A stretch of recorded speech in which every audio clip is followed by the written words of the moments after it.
بسم اللہ الرحمن الرحیم۔ السلام علیکم ناظرین، صدیق جان صاحب ہمارے ساتھ موجود ہیں اور ہم نے صدیق جان کے ساتھ گفتگو کرنی ہے نئے چیف جسٹس آف پاکستان، نئے chief justice of supreme court justice Yahya Afridi, جو بہت جس کو کہتے ہیں لیت و لال کے بعد جا کے حکومت نے ان کو تعینات کیا، آئین ترامیم ہوئی اور جو کچھ ہوا ہم لوگ سب جانتے ہیں۔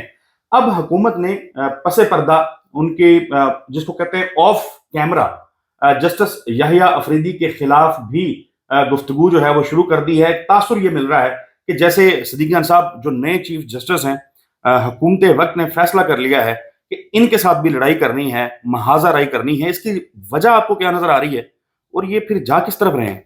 دیکھیں، مسئلہ یہ کہ حکومت بری طرح پھنس گئی ہے اور حکومت میرے خیال جو اب جو کرنے جا رہی ہے نا، اسے آپ کہہ سکتے ہیں کہ سیاسی خودکشی کرنے جا رہے ہیں۔ ہوا یہ ہے کہ حکومت کے جتنے اندازے تھے نا، وہ سب اندازے غلط ثابت ہو گئے۔ لگتا ہے جس نے ان کو ستاروں کا حال بتایا تھا اس نے ستاروں کا حال غلط بتایا تھا، اور ستاروں کا حال بتانے والے نے ان کو بتایا تھا کہ یحییٰ افریدی صاحب کو آپ نامینیٹ کریں گے، نامزد کریں گے، وہ انکار کر دیں گے اور پھر پورا جو ہے وہ نکل آئے گا امین الدین خان صاحب کے حوالے سے۔ تو حکومت نے تمام تر اپنی جو پلاننگ ہے نا، وہ امین الدین خان صاحب کو سامنے رکھ کے کی تھی کہ ان کا یہ خیال تھا کیونکہ یحییٰ افریدی صاحب، اطہر من اللہ صاحب، منصور علی شاہ صاحب، یہ ایک ہی چیمبر تھا ان کا اور ان کی 30-40 سال سے دوستی ہے، تو یحییٰ افریدی صاحب ایکسیپٹ نہیں کریں گے اور امین الدین خان صاحب آ جائیں گے اور پھر ستیں خیرن ہیں۔ امین الدین خان صاحب کا مطلب تو یہ تھا کہ قاضی فائز عیسیٰ پرو میکس مطلب وہ آ گئے۔ تو دیکھیں نا، یہ مخصوص نشستوں کے کیس میں قاضی فائز عیسیٰ صاحب سے بھی 2-4 قدم آگے گئے تھے امین الدین خان صاحب، تو وہ تو امین الدین خان صاحب والا تو معاملہ ہوا نہیں۔ جب یحییٰ افریدی صاحب آ گئے تو پچھلے 2 دن میں نا 48 گھنٹوں میں ہر چیز ان کی توقعات کے برعکس ہوئی، ہر چیز ان کی توقعات کے برعکس ہوئی۔ مطلب سب سے بڑی تو جو ان کے لیے سیٹ بیک ہوا وہ ظاہر ہے پریکٹس اینڈ پروسیجر کمیٹی میں منیب اختر صاحب کو واپس لانے والا ہے۔ اچھا، اب نا ان کے لیے مسئلہ یہ بھی ہو گیا ہے کہ آپ یہ دیکھیں کہ وکلا بہت سخت ریئیکٹ کر رہے تھے نا، وکلا کی بڑی ایک مہم چل رہی تھی۔ وکلا کا یہ تھا کہ تمادم مست کلندر ہوگا، ایجوٹیشن ہوگی اور مطلب بہت بڑی وکلا تحریک ہوگی۔ لیکن ایک چیز آپ نوٹ کریں کہ ہوا یہ ہے کہ جب سے یحییٰ افریدی صاحب بنے، آپ نے دیکھا کہ وکلا ذرا خاموش ہو گئے۔ ٹھیک ہے، مثلا میں نادیہ نکی صاحبہ کے پروگرام میں ڈان پہ سن رہا تھا فیصل صدیقی صاحب کو، کوئی اس طرح سے ان کی کوئی سخت گفتگو نہیں تھی۔ ٹھیک ہے، کیوں نہیں تھی فیصل صدیقی صاحب کی؟ فیصل صدیقی صاحب اس وقت لیڈ کرنے والوں میں، اس لیے کہ ان کو ایک ہوپ ہے کہ نہیں یار، چیزیں اب تک جو پچھلے 48 گھنٹے میں کر رہے ہیں یحییٰ افریدی صاحب وہ اچھی کی ہیں، اور یحییٰ افریدی صاحب ہی راستہ ہموار کریں گے منصور علی شاہ صاحب کے آنے کا۔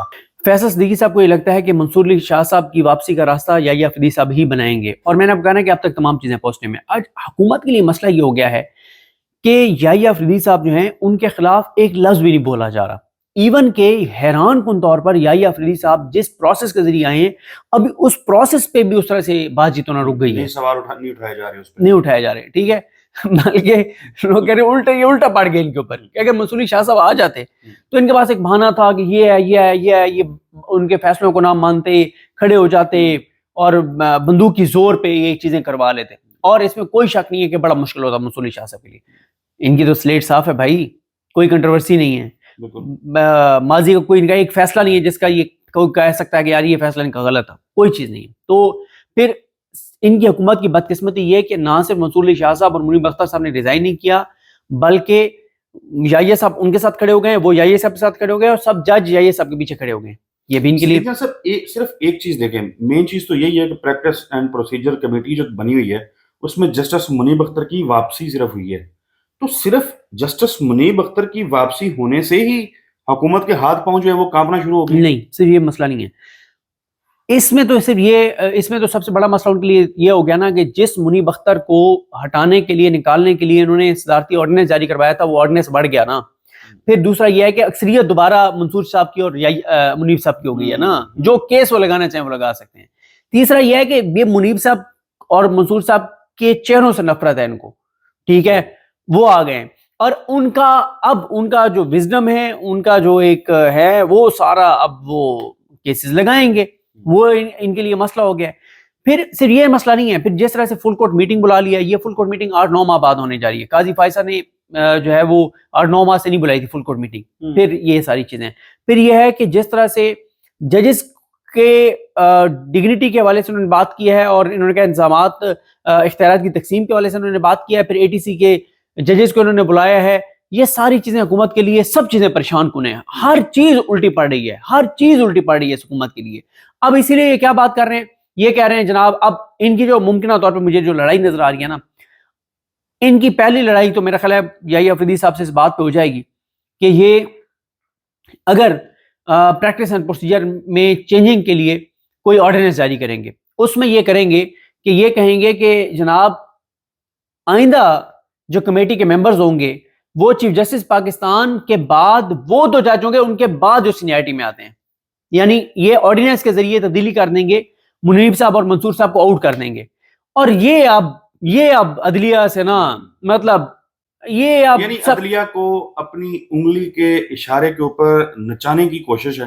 اور ظاہر ہے کوئی بھی کسی بھی قسم کی سوسائٹی اور تھوڑی سی ڈیموکریٹک بھی ہوگی تو اتنی جس کو کہتے ہیں نا معاملات کے ساتھ مار پیٹ جو ہے وہ کوئی بھی معاشرہ برداشت نہیں کرتا. اور پھر یہ پاکستان ہے، اگر حکومت جو ہے وہ اب اتنی ہی صرف اپنی خواہشات مکمل کرنے کے پیچھے جائے گی تو پھر یہ حکومت کے لیے معاملات چلانا تو مشکل ہو جائے گا. صحیح کہہ رہے ہیں آپ. دیکھیں انہوں نے سپریم کورٹ کو بنایا پنجاب پولیس، انہوں نے سپریم کورٹ کو بنایا پنجاب پولیس، لیکن یہ جو پنجاب پولیس بنانا بھی چاہتے تھے نا، تو جس کو IG لگایا نا وہ IG انڈیپینڈنٹ ہے، اور IG انڈیپینڈنٹ آ جائے تو پھر پنجاب پولیس بھی پھر آپ کو پتہ ہے کیا سے کیا کر سکتی ہے. ایسا تو نہیں ہے کہ اس میں صلاحیت نہیں ہے، ٹھیک ہے. یہ تو مسئلہ ہے کہ ہماری حکومتوں نے پولیٹیسائز کر دیا ہماری پولیس کو.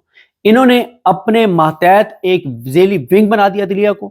لیکن اب یہ ہوا ہے کہ یحییٰ آفریدی صاحب کے اقدامات سے عدلیہ کی آپ دیکھیں کہ عزت بڑھنا شروع ہو جائے گی. میں سمجھتا ہوں کہ آج ابھی سے دیکھیں کانفیڈنس بلڈنگ، ہم اتنا لمبا چوڑا چکر لگا کے واپس پہنچے ہیں اسلام آباد. ہاں جس سے بھی بات ہوئی ہے، جن لوگوں سے بھی بات ہوئی ہے، تو لوگوں کو نا ایک امید ہے. لوگ کہتے ہیں یار شاید ٹھیک ہو جائے، شاید ٹھیک. بہت کنسرن ہے لوگ. دیکھیں ہم گئے تھے، گور سیال صاحب ہمارے دوست ہیں، یوٹیوبر ہیں، ان کی شادی تھی، اور گڑھ موڑ سے وہ جو بہو سلطان، ہاں بہو سلطان جو دربار ہے اس سے 2 کلومیٹر کے فاصلے پر ان کا گھر ہے. وہاں پہ ہم شادی میں ظاہر ابلی میں بہت سے لوگ آئے ہوئے تھے، ملے. تو ایک دم میں وہ آپ سے ڈسکس بھی کر رہا تھا کہ یحییٰ آفریدی صاحب کی ریٹنگ کہاں سے کہاں چلی گئی ہے، ٹھیک ہے. اچھا اب مسئلہ یہ ہے کہ اگر یہ چھیڑ چھاڑ کریں گے کہ نہیں کیونکہ یحییٰ آفریدی نے سینئر پیونی جج منصور علی شاہ کو کہہ دیا ہے تو نہیں ہم نے آرڈیننس جاری کر کے کہنا ہے کہ نہیں امین الدین خان اور جمال خان دو کھیل ہوں گے. اس کا مطلب یہ ہے کہ اب آپ یحییٰ آفریدی کے اختیارات پہ قدغنیں لگا رہے ہیں. آپ یہ فیصلہ کریں گے کہ یحییٰ آفریدی نے کیسے چلنا ہے. دوسری جو ان کی لڑائی ہوگی یحییٰ آفریدی صاحب کے ساتھ وہ اس بات پر ہوگی کہ یہ چاہیں گے کہ جوڈیشل کمیشن کا اجلاس جو ہے وہ فوراً بلایا جائے، اور شاید یحییٰ آفریدی صاحب جو ہے ویٹ کریں منصور علی شاہ صاحب کا.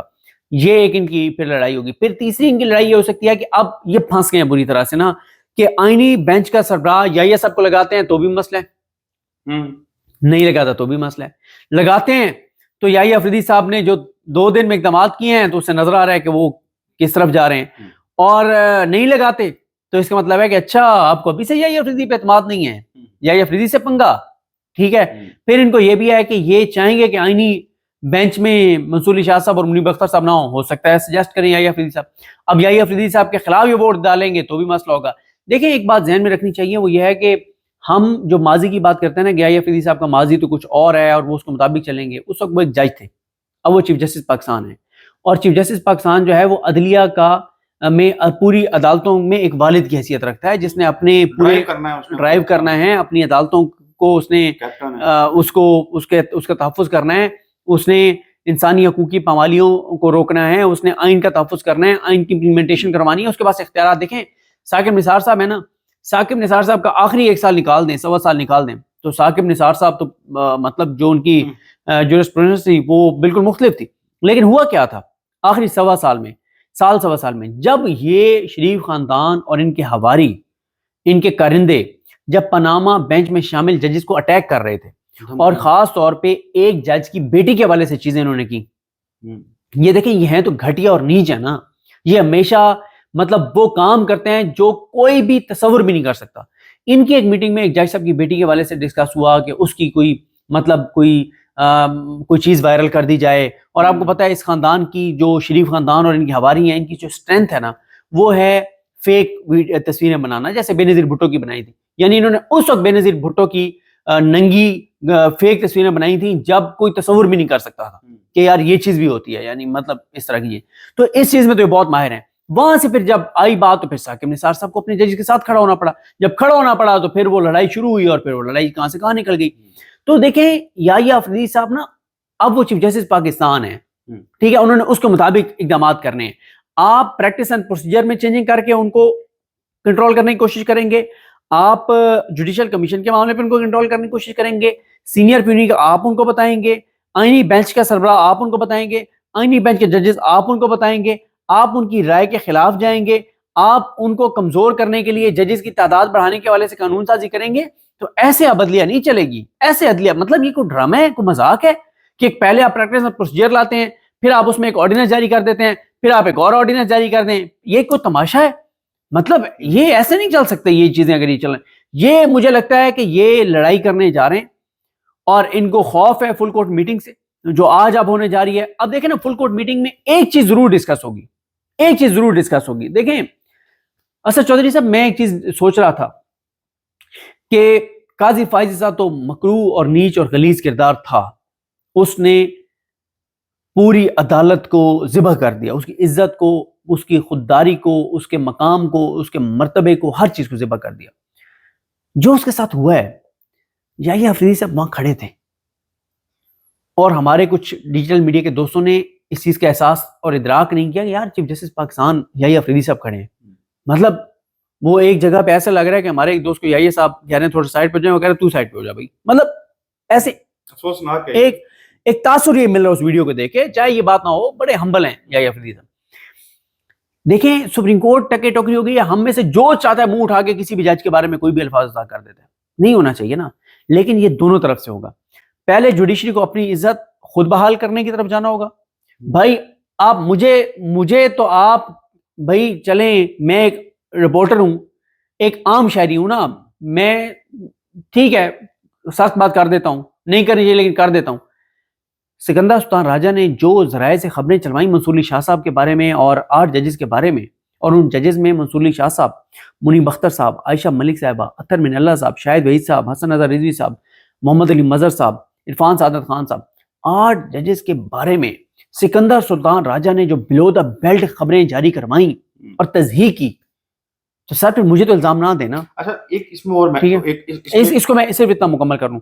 میرا خیال ہے ایک چیز جو ججز آج بیٹھ کے، آج کیونکہ اب تاریخ چینج ہو گئی، آج جو بیٹھ کے وہ جوڈیشل فل کورٹ میں ڈسکس کریں گے نا، وہ ہوگا کہ یار یہ ججز کے ساتھ جو ہے ان کا ایک ریسٹور ہونا چاہیے، جو مقام مرتبہ ہونا چاہیے جوڈیشری کا ہونا چاہیے. ایک وقت تھا چودھری صاحب کے کسی کو نوٹس جاتا تھا نا سپریم کورٹ سے تو ٹانگیں کانپنے لگ جاتی تھی، پسینے آ جاتے تھے بیوروکریٹس کو. اب اگلے جاتے ہیں، جس دن فیصلہ آرڈر پیش ہوا تھا نا قاضی کے سامنے، قاضی نظریں نہیں ملا پا رہا تھا، لیٹا پڑا تھا وہاں پہ، گرا پڑا تھا فیصلہ آرڈر کے سامنے. ٹھیک ہے، تو اگر یہ ہوگا پھر مبارک ثانی کیس میں دیکھ لیں. میں ذرا گفتگو ہو رہی تھی تو ایک صحافی ہیں، ان کا یہ کہنا تھا کہ جب چیف جسٹس، ظاہر اس وقت چیف جسٹس قاضی فائز صاحب، مخصوص نشستوں کے حوالے سے تفصیلی فیصلہ آیا اور چیزیں آئیں کہ جی اس پہ عمل درآمد نہ کیا جائے، اسٹیٹ مشینری کو کہہ رہے ہیں اس پہ عمل درآمد نہ کریں، تو انہوں نے کہا یہ تو مس کنڈکٹ ہے. اس سے پہلے جب 2 ججز نے تفصیلی فیصلہ لکھا تھا تو اس کے اندر بھی اسی قسم کی چیزیں لکھی گئی، اختلافی نوٹ تھا امین الدین خان کا. مطلب جن لوگوں سے ہم بات کر رہے تھے ان کی تو یہ تک رائے تھی کہ جن ججز نے قاضی صاحب سے پہلے لکھا کہ یہ آپ الیکشن کمیشن کو کہا اس پہ عمل درآمد نہ کریں، تو ان ججز کے خلاف بھی مس کنڈکٹ کی کارروائی ہو سکتی ہے. 1 2 وہ یہ کہتے ہیں کہ جسٹس یحییٰ افریدی جو ہیں وہ اس وقت chief justice of supreme court, chief justice of Pakistan ہیں. ان کے ادارے میں 8 اکثریتی ججز، 13 رکنی بینچ میں 8 اکثریتی ججز ایک فیصلہ جاری کرتے ہیں، تو ہو کیسے سکتا ہے کہ اس کے اوپر عمل درآمد نہ ہو؟ تو اب دوسرا سوال اس کے ساتھ، ایک تو مس کنڈکٹ اور دوسرا سوال یہ لے لیں کہ کیا آپ کو لگتا ہے کہ الیکشن کمیشن آف پاکستان ذرا ہوش کے ناخن لے گا اور مخصوص نشستوں کے حوالے سے فیصلے پہ عمل درآمد شروع کر دے گا؟ میرا خیال ہے کر دے گا. اور دیکھیں وہ جو ہم بات کر رہے تھے نا کہ جو بڑے چیلنجز ہیں نا ان کے سامنے، ایک تو یہ ہے کہ سپریم کورٹ کی عزت، احترام، وقت، مقام، مرتبے کو، اس کا جو ڈیو مقام ہے، جو اس کے اختیارات ہیں، جو اس کے فیصلوں کی امپورٹنس ہے، ورتھ ہے، اس کو بحالی، یہ سب سے بڑا چیلنج ہے. ججز کے حوالے سے تھوڑا سا ایک ہونا چاہیے کہ ان کی عزت، احترام، مرتبہ، کہ ان کے حوالے سے گفتگو کرتے ہوئے کوئی بھی سوچے کہ ہم کس کے بارے میں بات کر رہے ہیں. بھائی بات یہ ہے کہ ججز نے خود کمزور کیا نا اپنی عدلیہ کو. جب امین الدین خان اور نعیم افغان بیٹھ کے کہیں گے کہ عدلیہ کے فیصلوں کو نہ مانو تو پھر یہی ہوگا جو معاشرے میں ہو رہا ہے. ٹھیک ہے, یہ تو کل کو کوئی بھی منہ پہ کھڑا ہو کے ججوں کو گالیاں دے گا, سپریم کورٹ کے ججوں کو. یہ انہوں نے اپنے آپ کو ٹکے ٹوکری کر دیا ہے. تو یہ چیلنجز ہیں. اب ان کو پریشانی ہے, حکومت کو بہت زیادہ پریشانی ہے کہ چیزیں جس طرف جا رہی ہیں وہ بہت خوفناک حد تک ان کے خلاف جا رہی ہیں. تو لہٰذا سر جی آپ دیکھیے گا, میں تو یہ سمجھتا ہوں کہ معاملات اور صورتحال بالکل اس حکومت کے ہاتھ سے نکلتی چلی جا رہی ہے. اور یہ اگر یہ سمجھ رہے ہیں کہ یہ قاضی فائز عیسیٰ کے دور کی طرح جو مرضی آرڈیننس جاری کر دیں گے, سرینا عیسیٰ صاحبہ سے رابطہ کر کے انہیں بتا کے ان سے ڈسکس کر کے, کہ قاضی صاحب سے ڈسکس کر کے ہمیں بتا دیں, جو الزام لگتا ہے کہ سرینا عیسیٰ صاحبہ جو ہے وہ رابطے میں تھیں کچھ شخصیات کے ساتھ یا ان کی بیویوں کے ساتھ, اور وہاں سے وہ ان کو بتاتی تھیں اور وہ قاضی صاحب سے ڈسکس کرتی تھی, تو یہ افریدی صاحب ان ججز میں سے نہیں ہیں اور پوری عدلیہ ان کے پیچھے کھڑی ہو گئی ہے. اور اب آپ دیکھیں نا سر, آپ نے یحییٰ افریدی صاحب کو سلیکٹ کیا 2 کو سپرسیڈ کر کے, مجھے تو انتظار ہے کہ پہلا بیان آن ریکارڈ کون دیتا ہے یحییٰ افریدی صاحب کے خلاف, اور وہاں سے پھر گیم شروع ہوگی. اگلے دن بہت اچھا, میں اس مارا ماری والے ہونے جا رہے ہیں. مسلم لیگ نون جو ہے وہ پلان کر لیتی ہے, سوچ لیتی ہے کہ ہم نے لڑائی کرنی ہے, جسٹس یحییٰ افریدی جو ہے ان کو نہیں چلانے دینی سپریم کورٹ, ان کے معاملات میں مداخلت کرنی ہے, چھیڑ چھاڑ کرنی ہے, بار بار تنگ کرنا ہے, جس طریقے سے قاضی فائز عیسیٰ صاحب کی سہولت کاری کی وجہ سے وہ کرتی رہی حکومت. نون لیگ کے پاس اب کارڈز کیا رہ گئے ہیں؟ ایک اخلاقی جواز ہوتا ہے, پھر آپ کے پاس کارڈز ہوتے ہیں. اتنی سپیس نون لیگ کے پاس اٹ سیلف ہے کہ نون لیگ اب اتنا فرنٹ فٹ پہ جا کے چیزیں کر سکے؟ سر آپ جیسے دوست ہوں, ٹھیک ہے, میرے ساتھ بھی, اور آپ جیسے تگڑے دوست ہوں 8-10, اور وہ میرے پیچھے بندوقیں لے کے کھڑے ہوں اور کہیں کہ ہم تمہارے پیچھے کھڑے ہیں, لڑ جاؤ, تو میں ویسے تو لڑائی دیکھ کے وہاں سے نکل جاتا ہوں, ڈرتا ہوں, لڑائی مجھ سے ہوتی ہوئی دیکھی نہیں جاتی, لڑنا تو دور کی بات ہے. لیکن آپ جیسے دوست بندوقیں لے کے پیچھے کھڑے ہوں اور لیٹسٹ اسلحہ بھی ہو آپ کے پاس, آپ کہیں کہ جو تم سے بات کرے اس کو گولی مار دیں گے, تو میں بھی طاقتور ہو جاؤں گا بھائی, میں بھی جا کے بڑے سے بڑے بندے کے سامنے کھڑا ہو جاؤں گا. تو یار دیکھیں حکومت کے پاس اس وقت طاقت تو ہے نا, اور وہ ان کی اپنی نہیں ہے, ٹھیک ہے, تو وہ اس گھمانڈ میں چیزیں کریں گے, لیکن اس بار اگر یہ کریں گے تو لگ پتہ جائے گا. صدیق جان صاحب بہت شکریہ آپ کے قیمتی وقت کے لیے. ناظرین گفتگو آپ نے سنی, اگلی ویڈیو میں ملاقات ہوگی, تب تک کے لیے اللہ حافظ.